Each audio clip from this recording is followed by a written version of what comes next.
Palitan ko na ng transistor. Ito, bago, iba yung kulay pa niya. Yan, tapos itong bloke, open din pala. Ang layo ng puntahan ng mga sira. Ito, open ito. Open yung fusible na resistor din dito sa may base niya. Pinalit natin is 3.3. Pwede naman yan. Ito, luma to pero gumagana ito. Welcome to my vlog. Ayun, for today's video, meron ulit tayo rito ang dayong tanggap. CA38 na generic. Galing Valenzuela pa. Hindi ko lang alam kung saan exact yung lugar kasi pinadala lang to dito sa atin via Grab. Ito nga yung love letter ni Sir. Yan, may love letter yan. Unang-una sa lahat, shoutout and then maraming salamat sa may-ari nito na pinagkakatiwala yung unit sa atin para ipagawa lang. Yun. Bali, galing na sa ibang technician to. Hindi daw nila ganun kakabisado kaya pinadala ulit dito sa akin. Bali, ang issue nito kaya pinadala dito sa atin, naka-protect daw yung kabila. Ayun, papakita ko sa inyo. Naka-valve muna tayo para in case na merong problema pa na yung ginalaw dyan na hindi natin alam is may protection tayo. Ayan. Ito, naka-protect oh. Naka-protect yan kasi yan, walang fuse.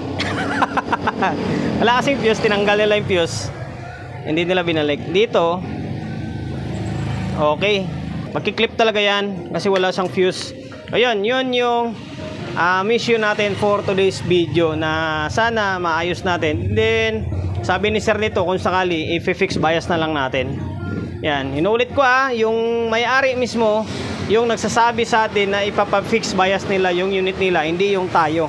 Bago natin simulan yan, siyempre promotion muna tayo. Sa mga hindi pa nakapag-follow, paki-follow. Hindi siyempre paki-share ng mga walang kwentang video natin sa my Facebook, YouTube channel. Sa mga hindi pa nakapag-subscribe, paki-subscribe, like, share, and then siyempre paki-hit ang bell button sa gilid para updated ka sa mga susunod na video na i-upload ko. Ayun, simulan na natin. Bali, ang unang step na gagawin natin dito, hang natin muna itong kabila, tapos magsukat tayo rito. Tingnan natin kung ano yung mga bias na nakalagay dito. Taka ako, ang dami ko nang nagawa ng mga amplifier. Malalaki yung wire. Ito parang maliit. Medyo maliit siya. Ito base lang sa nakikita ko Ayun, magsukat lang muna tayo. Ito, tinanggal ko na yung kable sa may kabilang channel. Itong channel lang muna yung sukatan natin or kukuhanin natin ng ideya. Kadalasan sa bias sa mga power amp is nasa 0.3, 0.25 lang talaga. Ayun, ito. Ayun, nag-on na. Ka-normal na siya. Ayun, magsukat tayo. Yung tester natin is naka-range ng 2.5. Dito. Ayun, alas nasa 0.3 talaga siya. Normal ito. Yan, normal. Subok tayo sa iba. Yan, 0.3. Nasa normal yung bias ng isa. Ibig sabihin, itong kabilang side or kabilang channel is normal. Ito yung may issue. Ayun, ang gagawin natin, maglagay tayo ng fuse dito. Tapos, try natin plug in. Para malaman natin kung ano yung pinaka-issue niya talaga. Naglagay na ako ng fuse. Yan, nalagyan ko na ng fuse. Yung value ng fuse na nilagay ko is 20 ampere Ayun, 20 ampere din naman nakasulat sa may board niya. Yan, 20 ampere din. Tama lang yung nilagay ko, 20 ampere din. Kadalasan lang naman sa may power amp is 20 ampere Kung tumaas man yung mga taga 150 AC na, kadalasan nasa 25 ampere na. Ayun, naka-plug in ulit. Try natin sukatan. Tingnan natin kung ano mangyari. Okay. Tingnan natin sukatan to. Ayun nga, taas nasa 0.6. Dito is normal na 0.3. Yan, patayin ko muna. Bali, ang gagawin natin, ipapalabas natin is nasa 0.3. Ipipix bias natin ito. Kung ano yung bias na nandito, yun ang ipapalabas natin. Tapos siyempre sabay na rin natin to. Kapag na-fix natin to, siyempre fix na rin natin to. Yun nga, ito guys baka ibabas na naman tayo dito dahil sabihin, di natin binalik sa dati yung trimmer. Pinex na natin. Yung iba naman, Kaya daw yun, pipihitin lang daw para bumalik sa dati yung bias. Ako guys, hindi ko na pinipihit-pihit yan, maniwala kayo. Pag pinihit mo yan, ilang linggo lang, ilang buwan lang, babalik ulit yan. Kasi yung mga ganyang klaseng trimmer, yung dilaw na yan, wala yan. Ang pinakamagandang gawin dyan, palitan sana ng orig. Orig take note, orig na trimmer. Pero kung ipapalit mo lang din yung katulad lang dyan, wala yan, masisira ka lang na technician dyan. Kung gagawin natin dyan, i-fix bias na lang natin para sigurado.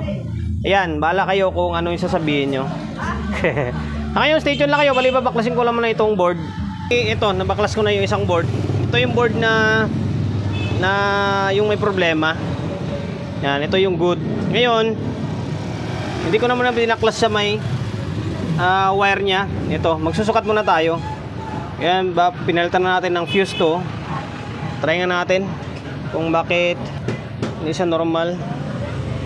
Ayan, nakailaw kasi to. Dapat tula to eh. Patulang ilaw to. May ilaw siya. Hindi bias yung sira nito.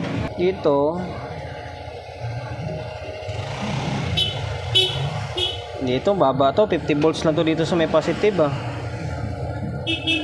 Dito sa may negative, balik na rin ko lang yung test prod Negative. Ito, normal to dito, 100 volts. Kalahati yung nawala. Sabihin may problema, maaaring may shorted dito.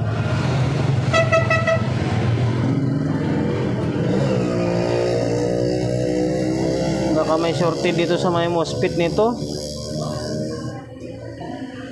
Try ko munang i-check itong kanya sa may stepper nya.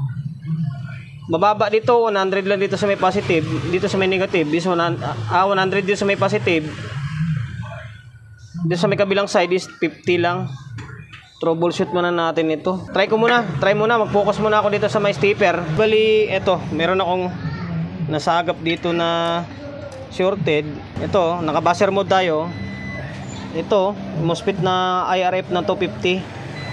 Oh. Short to. Tarin natin. Shorted. Yung iba ay good. Ito. Oh, good to eh, oh. Good. Ito. Good to eh. So ngayon guys, bali babaklasin ko lang muna itong isang IRF na to para ma-check natin ang nasa labas talaga, para malaman natin kung shorted talaga or hindi. Pero baka pumutok yung fuse nito nung tinanggal nila, hindi nila makuha yung sira, kaya wala, hindi na binalik, kaya dinala dito sa atin. Baklasin ko lang muna itong isang MOSFET na ito. So ngayon guys, bali ito, nabaklas ko na yung MOSFET. Bali yun ito is IRF na 260. So shorted talaga siya.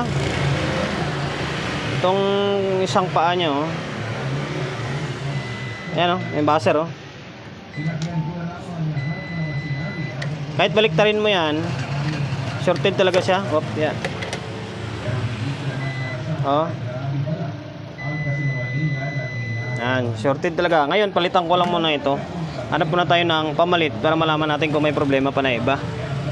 Sana MOSFET lang. Ayan, stay dyan lang kayo. Palitan ko na ng MOSFET. Ito. Yan, ito. Pinalitan ko na yan. Bunot lang, galing sa bunot. Yan, napalitan na natin. Okay na. Ngayon, check natin kung magiging normal yung voltahe. Mayroon pa rin to. Dapat mawawala yung ilaw na yan, oh. Pinix bias ko na nga siya, oh. May ilaw pa rin. Dapat mawawala yung ilaw na yan, eh. Ngayon, pansinin nyo, kanina tabingi yung voltahe. Ngayon, ayan, oh, 50, halos nasa 55 to. Nabaliktarin natin yung test prod. Oh, pares na sila, oh. Nagnormal yung voltahe. Nagnormal yung voltahe dito sa may stepper. Ang problema, mayroon pa ring ilaw. Mayroon pang problema ito. Bayan, nakala ko yun lang.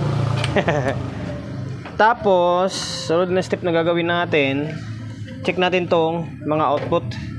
Baka may tinamaan na output to. Hang ko lang ito. Yan. Kasi may karga pa yan.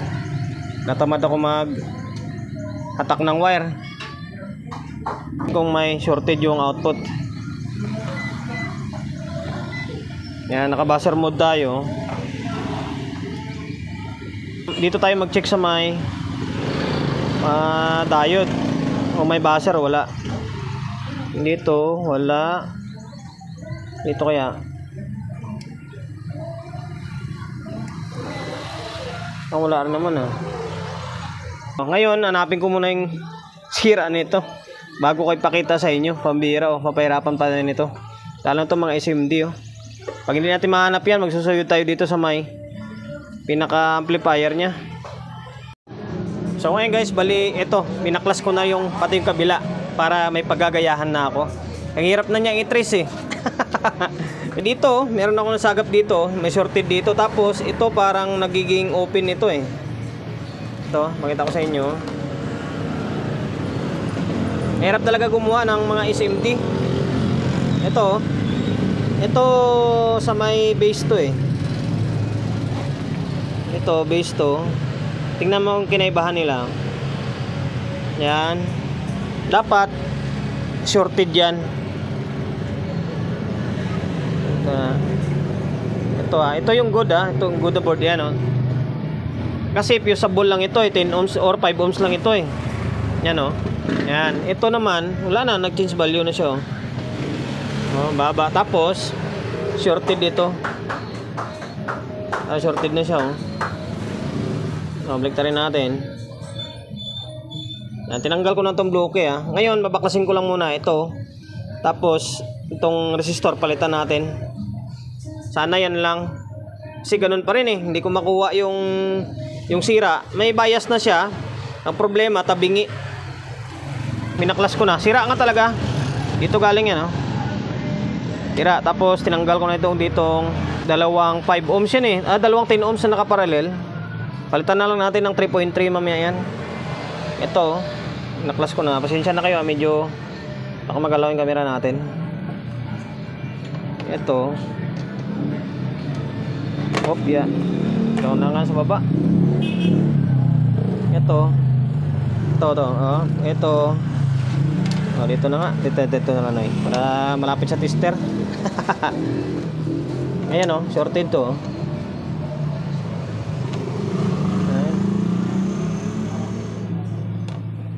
Ayan tester ko hanggang 5 lang Pitin natin. Ayan, short. Ayan shorted. Baliktarin ko yung test prod para sure na sira talaga siya. Ayan, sira talaga Ayun, palitan ko lang. Value nito is C5200. Tapos itong lagyan na lang natin ng 3.3 na lang. Fusible lang naman yan Palitan ko na ng transistor. Ito, bago, iba yung kulay pa niya Yan, tapos itong bloke, open din pala. Ang layo ng puntahan ng mga sira. Ito, open ito. Open yung fusible na resistor din dito sa may base nya. Pinalit natin is 3.3. Pwede naman yan. Ito, luma to pero gumagana ito. Ngayon, try ko munang isalpak muna ito. Try natin kung mawawala yung ilaw dyan. Tapos saka natin i-fix bias. So ngayon, naibalik ko na yung mga kable. Ito. Tingnan natin. Kailangan kasi mawala itong kulay na yan Kasi yung ilaw na yan para sa clip yan Kailangan mawala yan. Tapos kapag maging normal na, automatic tanggalin natin. Actually tinanggal ko na nga kanina yan Kasi akala ko fix bias lang. Bias lang sira. Meron pa palang iba problema. Sira pala itong MOSFET dito. Sira yung output dito. Ngayon, tingnan natin kung may sira pa na iba. Sige Noy, kasama ko sa Noy dito On mo na. Yan. Kumarap. Ayan nawala na yung ilaw Nawala na. Ayun, magsukat tayo ng bias nya. Kailangan 0.3 lang katulad dun sa may isa-isa. Baliktad. Ayan 0.3 Paras na paras sa isa Normal na to, sigurado. Ayan, normal na 0.3 na siya 0.3, normal na. Pero, ipipix bias pa rin natin to. Kung gusto na mayari, ipipix bias pa rin to. Para mas matibay na, i-fix pa rin natin. Tanggalin natin to. Same din sa may isa. Yun lang talaga. Naging problema niya itong MOSFET. Tapos isang transistor dito. Nagtaka ko bakit nasira. Kasi kasama, ay hindi, iba pala. Akala ko kasama sa drive. Ay hindi, parang drive to eh. Kasama pa sa drive to. Kasi may linya. Kasama pa sa drive pala ito. Kaya suyod ako ng suyod dito. Kinumpara ko nga dito, wala na ako makitang sira. Yun lang pala, nakatago dito. Ngayon, okay na. Fix bias natin. Baklasin ko lang ito. Yung 3.3, value niyan is 3K. 3.3 pala. 332, 3.3 yung value. Sagad natin sa 3K agad. Tingnan natin kung ano mangyari. Nagsubok ako ng 3K. Dalawang 1.5. Hindi umobra. Ang taas niya nasa 0.5. Hindi pwede yan.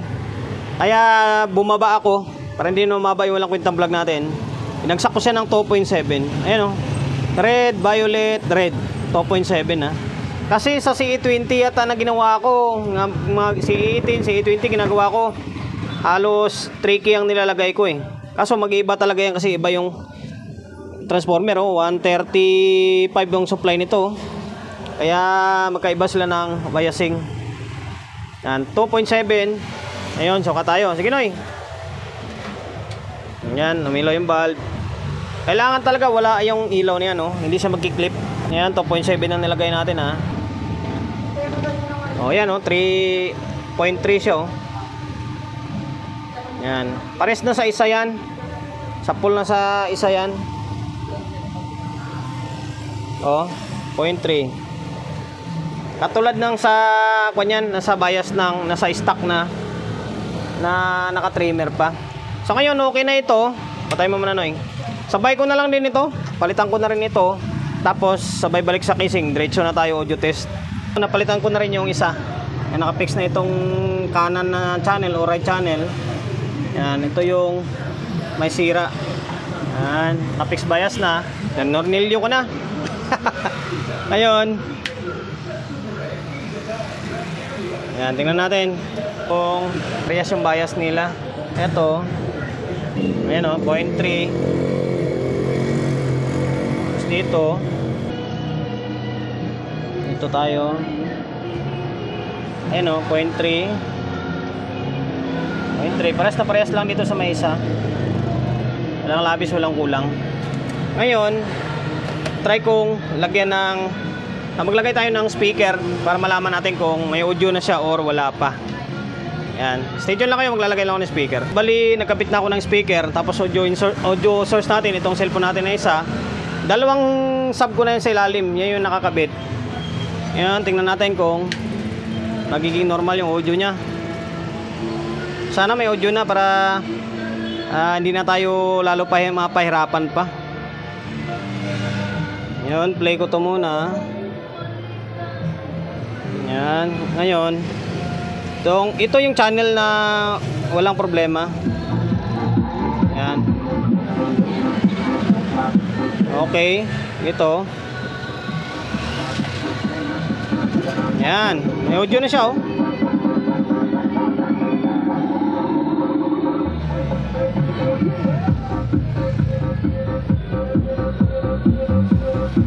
Okay.